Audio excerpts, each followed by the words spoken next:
Once upon a time, there was a little engine called Edward. He lived in a shed with 5 other engines. They were all bigger than Edward and boasted about it. "The driver won't choose you again. He wants big, strong engines like us." Edward had not been out for a long time. He began to feel sad.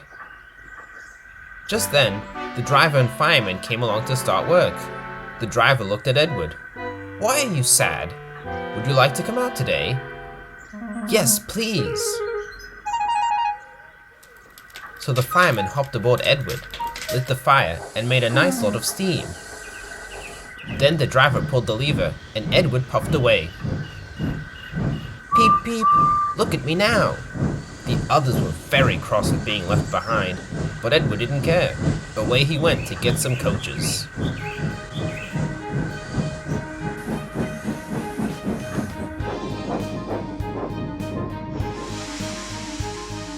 "Be careful, Edward.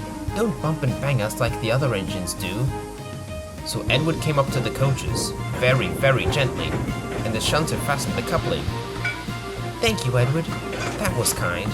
We're glad you are taking us today."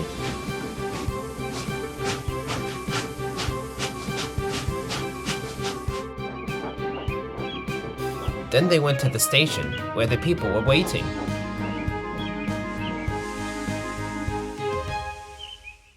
"Peep, peep, get in quickly, please." So the people got in quickly, and Edward waited happily for the guard to blow his whistle and wave his green flag. He waited and waited, but there was no whistle and no green flag. "Peep, peep, peep, peep, where is that guard?" Edward was getting anxious. His driver and fireman searched for the guard.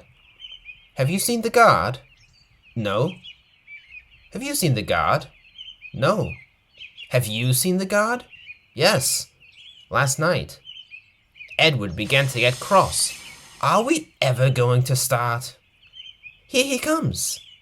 And there the guard was, running down the hill with his flags in one hand and a sandwich in the other.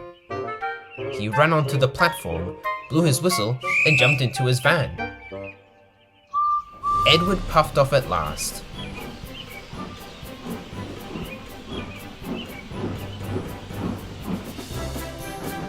He had a happy day.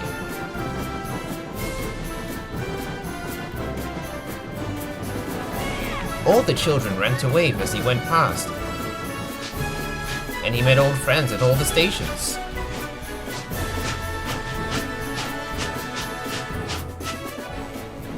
He worked so hard that the driver promised to take him out again the next day. "I'm going out again tomorrow. What do you think of that?" "Disgraceful is what I think of that. A little engine like you should..." But Edward didn't hear what they thought, for he was so tired and happy that he fell asleep at once.